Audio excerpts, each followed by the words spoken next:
प्रधानमंत्री मोदी शुरुआत कर रहे हैं वैक्सीनेशन ड्राइव की। पूरे देश को बेसब्री से इंतजार रहा है। कितने महीनों से देश के हर घर में बच्चे, बूढ़े, जवान सभी की जुबान पर यही सवाल था कि कोरोना की वैक्सीन कब आएगी। तो अब कोरोना की वैक्सीन आ गई है, बहुत कम समय में आ गई है। अब से कुछ ही मिनट बाद भारत में दुनिया का सबसे बड़ा टीकाकरण अभियान शुरू होने जा रहा है। मैं सभी देशवासियों को इसके लिए बहुत बहुत बधाई देता हूं। आज वो वैज्ञानिक, वैक्सीन रिसर्च से जुड़े अनेकों लोग विशेष रूप से प्रशंसा के हकदार हैं, जो बीते कई महीनों से कोरोना के खिलाफ वैक्सीन बनाने में जुटे थे, दिन रात जुटे थे। न उन्होंने त्योहार देखा है, न उन्होंने दिन देखा है, न उन्होंने रात देखी है। आमतौर पर एक वैक्सीन बनाने में बरसों लग जाते हैं, लेकिन इतने कम समय में एक नहीं, दो मेड इन इंडिया वैक्सीन तैयार हुई है। इतना ही नहीं, कई और वैक्सीन पर भी काम तेज गति से चल रहा है। ये भारत के सामर्थ्य, भारत की वैज्ञानिक दक्षता, भारत के टैलेंट का जीता जागता सबूत है। ऐसी ही उपलब्धियों के लिए राष्ट्रकवि रामधारी सिंह दिनकर जी ने कहा था, मानव जब जोर लगाता है, पत्थर पानी बन जाता है। भाइयों और बहनों, भारत का टीकाकरण अभियान बहुत ही मानवीय और महत्वपूर्ण सिद्धांतों पर आधारित है। जिसे सबसे ज्यादा जरूरी है, उसे सबसे पहले कोरोना का टीका लगेगा। जिसे कोरोना संक्रमण का रिस्क सबसे ज्यादा है, उसे पहले टीका लगेगा। जो हमारे डॉक्टर्स हैं, नर्सेस हैं, अस्पताल में सफाई कर्मी हैं, मेडिकल, पैरामेडिकल स्टाफ हैं, वो कोरोना की वैक्सीन के सबसे पहले हकदार हैं। चाहे वो सरकारी अस्पताल में हो या फिर प्राइवेट में, सभी को ये वैक्सीन प्राथमिकता पर लगेगी। इसके बाद उन लोगों को टीका लगाया जाएगा जिन पर जरूरी सेवाओं और देश की रक्षा या कानून व्यवस्था की जिम्मेदारी है। जैसे हमारे सुरक्षा बल हो गए, पुलिसकर्मी हो गए, फायर ब्रिगेड के लोग हो गए, सफाई कर्मचारी हो गए, इन सभी को ये वैक्सीन प्राथमिकता पर लगेगी। और मैंने जैसा पहले भी कहा है, इनकी संख्या करीब करीब 3 करोड़ होती है। इन सभी के वैक्सीनेशन का खर्च भारत सरकार द्वारा उठाया जाएगा। साथियों, इस टीकाकरण अभियान की पुख्ता तैयारियों के लिए राज्य सरकारों के सहयोग से देश के कोने कोने में ट्रायल्स किए गए हैं, ड्राई रन्स हुए हैं। विशेष तौर पर बनाए गए कोविन डिजिटल प्लेटफॉर्म में टीकाकरण के लिए रजिस्ट्रेशन से लेकर ट्रैकिंग तक की व्यवस्था है। आपको पहला टीका लगने के बाद दूसरी डोज कब लगेगी, इसकी जानकारी भी आपके फोन पर दी जाएगी। और मैं सभी देशवासियों को ये बात फिर याद दिलाना चाहता हूं कि कोरोना वैक्सीन की 2 डोज लगनी बहुत जरूरी है। एक डोज ले लिया और फिर भूल गए, ऐसा गलती मत करना। और जैसा एक्सपर्ट्स कह रहे हैं, पहली और दूसरी डोज के बीच लगभग 1 महीने का अंतराल भी रखा जाएगा। आपको ये भी याद रखना है कि दूसरी डोज लगाने के 2 हफ्ते बाद ही आपके शरीर में कोरोना के विरुद्ध जरूरी शक्ति विकसित हो पाएगी।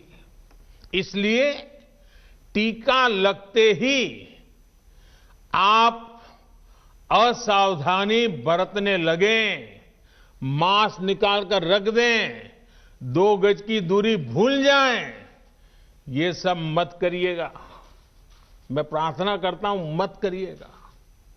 और मैं आपको एक और चीज बहुत आग्रह से कहना चाहता हूं। जिस तरह धैर्य के साथ आपने कोरोना का मुकाबला किया, वैसे ही धैर्य अब वैक्सीनेशन के समय भी दिखाना है। साथियों, इतिहास में इस प्रकार का और इतने बड़े स्तर का टीकाकरण अभियान पहले कभी नहीं चलाया गया है। ये अभियान कितना बड़ा है, इसका अंदाज आप सिर्फ पहले चरण से ही लगा सकते हैं। दुनिया के 100 से भी ज्यादा ऐसे देश हैं जिनकी संख्या 3 करोड़ से कम है, और भारत वैक्सीनेशन के अपने पहले चरण में ही 3 करोड़ लोगों का टीकाकरण कर रहा है। दूसरे चरण में हमें इसको 30 करोड़ की संख्या तक ले जाना है। जो बुजुर्ग हैं, जो गंभीर बीमारी से ग्रस्त हैं, उन्हें वो अगले वाले चरण में टीका लगेगा। आप कल्पना कर सकते हैं, 30 करोड़ की आबादी से ऊपर के दुनिया के सिर्फ 3 ही देश हैं, खुद भारत, चीन और अमेरिका। और कोई भी देश ऐसा नहीं है जिनकी आबादी इनसे ज्यादा हो। इसलिए भारत का टीकाकरण अभियान इतना बड़ा है, और इसलिए ये अभियान भारत के सामर्थ्य को दिखाता है। और मैं देशवासियों को एक और बात कहना चाहता हूं। हमारे वैज्ञानिक, हमारे एक्सपर्ट्स जब दोनों मेड इन इंडिया वैक्सीन की सुरक्षा और प्रभाव को लेकर आश्वस्त हुए, तभी उन्होंने इसके इमरजेंसी उपयोग की अनुमति दी है। इसलिए देशवासियों को किसी भी तरह के प्रोपेगेंडा, अफवाहें, दुष्प्रचार से बचकर रहना है। साथियों, भारत के वैक्सीन वैज्ञानिक, हमारा मेडिकल सिस्टम भारत की प्रक्रिया की पूरे विश्व में बहुत विश्वसनीयता है और पहले से है। हमने ये विश्वास अपने ट्रैक रिकॉर्ड से हासिल किया है। मेरे प्यारे देशवासियों, हर हिंदुस्तानी इस बात का गर्व करेगा कि दुनिया भर के करीब 60% बच्चों को जो जीवन रक्षक टीके लगते हैं वो भारत में ही बनते हैं। भारत की सख्त वैज्ञानिक प्रक्रियाओं से ही होकर के गुजरते हैं। भारत के वैज्ञानिकों को और वैक्सीन से जुड़ी हमारी विशेषज्ञता पर दुनिया का ये विश्वास made in India corona vaccine में और मजबूत होने वाला है। इसकी कुछ और खास बातें हैं जो आज मैं देशवासियों को जरूर बताना चाहता हूं। ये भारतीय वैक्सीन विदेशी वैक्सीनों की तुलना में बहुत सस्ती हैं और इनका उपयोग भी उतना ही आसान है। विदेश में तो कुछ वैक्सीन ऐसी हैं जिसकी एक डोज 5,000 रुपया तक में है और जिसे -70 डिग्री तापमान में फ्रीज में रखना होता है। -70 डिग्री। वहीं भारत की वैक्सीन्स ऐसी तकनीक पर बनाई गई हैं जो भारत में बरसों से ट्राइड और टेस्टेड है। ये वैक्सीन स्टोरेज से लेकर ट्रांसपोर्टेशन तक भारतीय स्थितियों और परिस्थितियों के अनुकूल है। यही वैक्सीन अब भारत को कोरोना के खिलाफ लड़ाई में निर्णायक जीत दिलाएगी। साथियों, कोरोना से हमारी लड़ाई आत्मविश्वास और आत्मनिर्भरता की रही है। इस मुश्किल लड़ाई से लड़ने के लिए हम अपने आत्मविश्वास को कमजोर नहीं पड़ने देंगे। ये प्रण हर भारतीय में दिखाई दिया है। संकट कितना ही बड़ा क्यों न हो, देशवासियों ने कभी आत्मविश्वास खोया नहीं। जब भारत में कोरोना पहुंचा तब देश में कोरोना टेस्टिंग की एक ही लैब थी। हमने अपने सामर्थ्य पर विश्वास रखा और आज 2300 से ज्यादा लैब्स का नेटवर्क हमारे पास है। शुरुआत में हम mask, PPE kit, testing kits, ventilators जैसे जरूरी सामान के लिए भी विदेशों पर निर्भर थे। आज इन सभी सामानों के निर्माण में हम आत्मनिर्भर हो गए हैं और इनका निर्यात भी कर रहे हैं। आत्मविश्वास और आत्मनिर्भरता की इसी ताकत को हमें टीकाकरण के इस दौर में भी सशक्त कर रहा है। साथियों, महान तेलुगु कवि श्री गुराजाड़ा अप्पा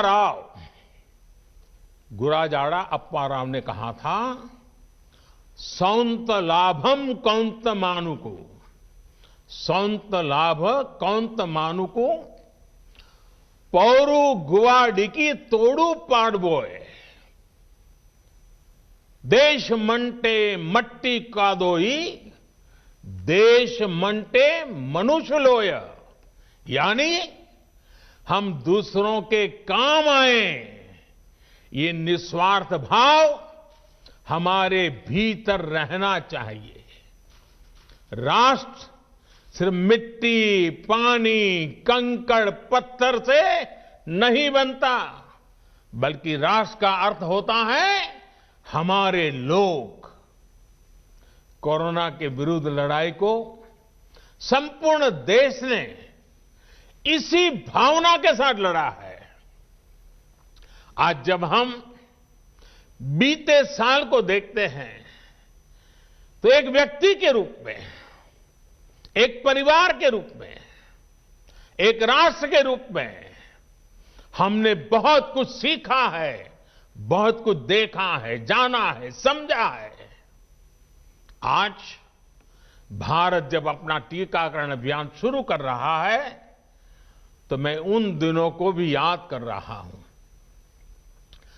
कोरोना संकट का वो दौर जब हर कोई चाहता था कि कुछ करें, लेकिन उसको उतने रास्ते नहीं सूझते थे।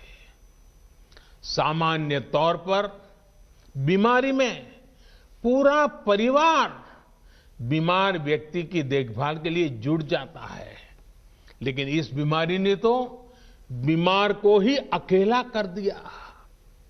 अनेकों जगह पर छोटे छोटे बीमार बच्चों को मां से दूर रहना पड़ा। मां परेशान रहती थी, मां रोती थी, लेकिन चाहकर भी कुछ कर नहीं पाती थी। बच्चे को अपनी गोद में नहीं ले पाती थी। कहीं बुजुर्ग पिता अस्पताल में अकेले अपनी बीमारी से संघर्ष करने को मजबूर थे। संतान चाहकर भी उसके पास नहीं जा पाती थी। जो हमें छोड़कर चले गए, उनको परंपरा के मुताबिक वो विदाई भी नहीं मिल सकी जिसके वो हकदार थे।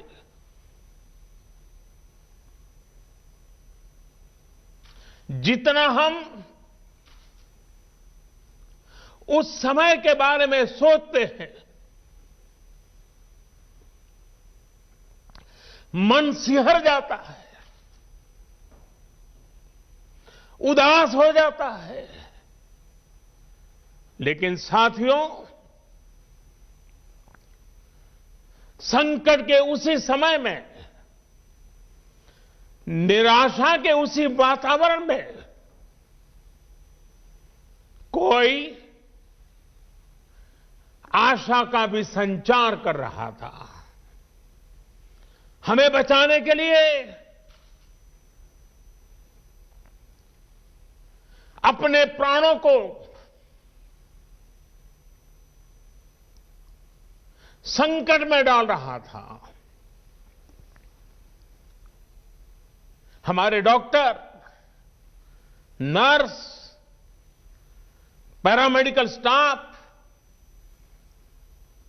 एम्बुलेंस ड्राइवर, आशा वर्कर, सफाई कर्मचारी, पुलिस के साथी और दूसरे फ्रंटलाइन वर्कर्स, उन्होंने मानवता के प्रति अपने दायित्व को प्राथमिकता दी। इनमें से अधिकांश तब अपने बच्चों, अपने परिवार से दूर रहे, कई कई दिन तक घर नहीं गए।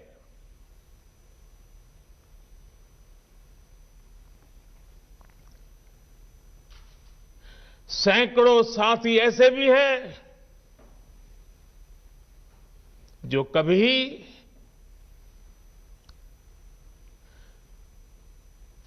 घर वापस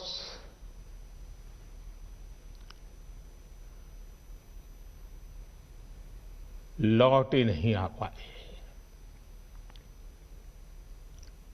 उन्होंने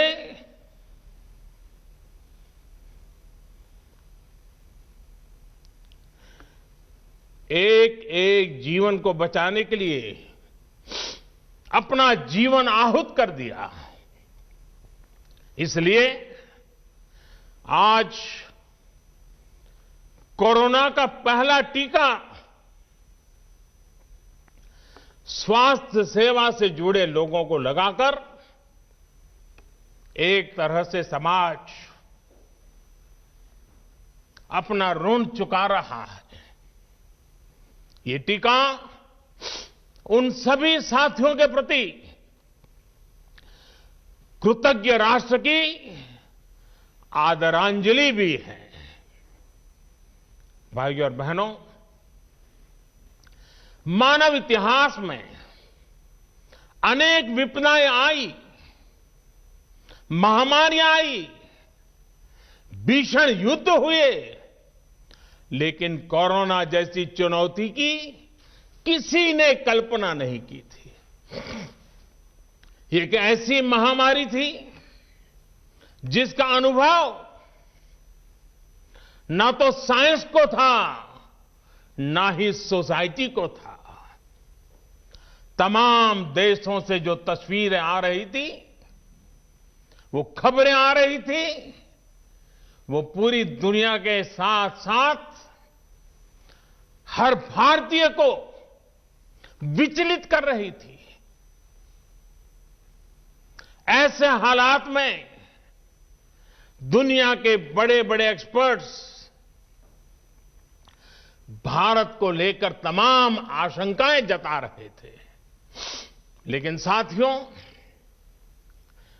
भारत की जिस बहुत बड़ी आबादी को हमारी कमजोरी बताया जा रहा था,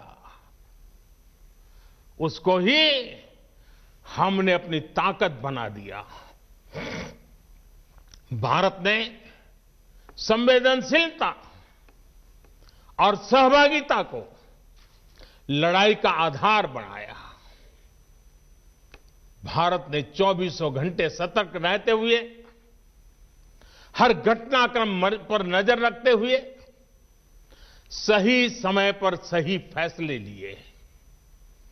30 जनवरी को भारत में कोरोना का पहला मामला मिला, लेकिन इसके 2 सप्ताह से भी पहले भारत एक हाई लेवल कमिटी बना चुका था। पिछले साल आज का ही दिन था जब हमने बाकायदा सर्वेलांस शुरू कर दिया था। 17 जनवरी 2020 वो तारीख थी जब भारत ने अपनी पहली एडवाइजरी जारी कर दी थी। भारत दुनिया के उन पहले देशों में से था जिसने अपने एयरपोर्ट्स पर यात्रियों की स्क्रीनिंग शुरू कर दी थी। साथियों, कोरोना के खिलाफ लड़ाई में भारत ने जैसी इच्छा शक्ति दिखाई है, जो साहस दिखाया है, जो सामूहिक शक्ति का परिचय करवाया है, वो आने वाली अनेक पीढ़ियों के लिए प्रेरणा का काम करेगा। याद कीजिए, जनता कर्फ्यू कोरोना के विरुद्ध हमारे समाज के संयम और अनुशासन का भी परीक्षण था, जिसमें हर देशवासी सफल हुआ। जनता कर्फ्यू ने देश को मनोवैज्ञानिक रूप से लॉकडाउन के लिए तैयार किया। हमने ताली, थाली और दिया जलाकर देश के आत्मविश्वास को ऊंचा रखा। साथियों, कोरोना जैसे अनजान दुश्मन जिसके एक्शन रिएक्शन को बड़े बड़े सामर्थ्यवान देश नहीं भांप पा रहे थे, उसके संक्रमण को रोकने का सबसे प्रभावी तरीका ही यही था कि जो जहां है वो वहीं रहे। इसलिए देश में लॉकडाउन का फैसला भी किया गया। यह निर्णय आसान नहीं था, इतनी बड़ी आबादी को घर के अंदर रखना असंभव है, इसका हमें एहसास था। और यहां तो देश में सब कुछ बंद होने जा रहा था, लॉकडाउन होने जा रहा था। इसका लोगों की रोजी रोटी पर क्या प्रभाव पड़ेगा, अर्थव्यवस्था पर क्या प्रभाव पड़ेगा, इसका आकलन भी हमारे सामने था। लेकिन देश ने जान है तो जहान है के मंत्र पर चलते हुए प्रत्येक भारतीय का जीवन बचाने को सर्वोच्च प्राथमिकता दी। और हम सभी ने ये देखा है कि कैसे तुरंत ही पूरा देश, पूरा समाज इस भावना के साथ खड़ा हो गया। अनेकों बार छोटी छोटी लेकिन महत्वपूर्ण चीजों की जानकारी देने के लिए मैंने भी अनेक बार देशवासियों के साथ सीधा संवाद किया। एक तरफ जहां गरीबों को मुफ्त भोजन की व्यवस्था की गई, तो वहीं दूध, सब्जी, राशन, गैस, दवा ऐसी जरूरी चीजों की सुचारू आपूर्ति सुनिश्चित की गई। देश में व्यवस्थाएं ठीक से चलें, इसके लिए गृह मंत्रालय ने 24/7 कंट्रोल रूम शुरू किया, जिस पर हजारों कॉल्स का जवाब दिया गया, लोगों को समाधान दिया गया। साथियों, कोरोना के विरुद्ध इस लड़ाई में हमने कदम कदम पर दुनिया के सामने उदाहरण प्रस्तुत किया है। ऐसे समय में जब कुछ देशों ने अपने नागरिकों को चीन में बढ़ते कोरोना के बीच छोड़ दिया था, तब भारत चीन में फंसे हर भारतीय को वापस लेकर आया। और सिर्फ भारत के ही नहीं, हम कई दूसरे देशों के नागरिकों को भी वहां से वापस निकाल करके लाए। कोरोना काल में वंदे भारत मिशन के तहत 35 लाख से ज्यादा भारतीयों को विदेशों से भारत लाया गया। मुझे याद है, एक देश में जब भारतीयों को टेस्ट करने के लिए मशीनें कम पड़ रही थी, तो भारत ने पूरी टेस्टिंग लैब यहां से वहां भेज करके उसको वहां सजाया, लगाया, ताकि वहां से भारत आ रहे लोगों को टेस्टिंग की दिक्कत ना हो। साथियों, भारत ने इस महामारी से जिस प्रकार से मुकाबला किया, उसका लोहा आज पूरी दुनिया मान रही है। केंद्र और राज्य सरकारें, स्थानीय निकाय, हर सरकारी संस्थान, सामाजिक संस्थाएं कैसे एकजुट होकर बेहतर काम कर सकते हैं, ये उदाहरण भी भारत ने दुनिया के सामने रखा। इसरो, डीआरडीओ, फौज से लेकर किसानों और श्रमिकों तक सभी एक संकल्प के साथ कैसे काम कर सकते हैं, ये भारत ने दिखाया है। 2 गज की दूरी और मास्क है जरूरी, उस पर फोकस करने वालों में भी भारत अग्रणी देशों में रहा। भाइयों और बहनों, आज इन्हीं सब प्रयासों का परिणाम है कि भारत में कोरोना से होने वाली मृत्यु की दर कम है और ठीक होने वालों की दर बहुत अधिक है। देश के कई जिले ऐसे हैं जहां एक भी व्यक्ति को हमें कोरोना की वजह से खोना नहीं पड़ा। इन जिलों में हर व्यक्ति कोरोना से ठीक होने के बाद अपने घर पहुंचा है। बहुत से जिले ऐसे भी हैं जहां बीते 2 सप्ताह से कोरोना संक्रमण का एक भी केस नहीं आया है। जहां तक कि लॉकडाउन के से प्रभावित अर्थव्यवस्था की रिकवरी में भी भारत दुनिया में आगे निकल रहा है। भारत उन गिने चुने देशों में है जिसने मुश्किल के बावजूद दुनिया के 150 से ज्यादा देशों में जरूरी दवाएं और जरूरी मेडिकल सहायता पहुंचाई।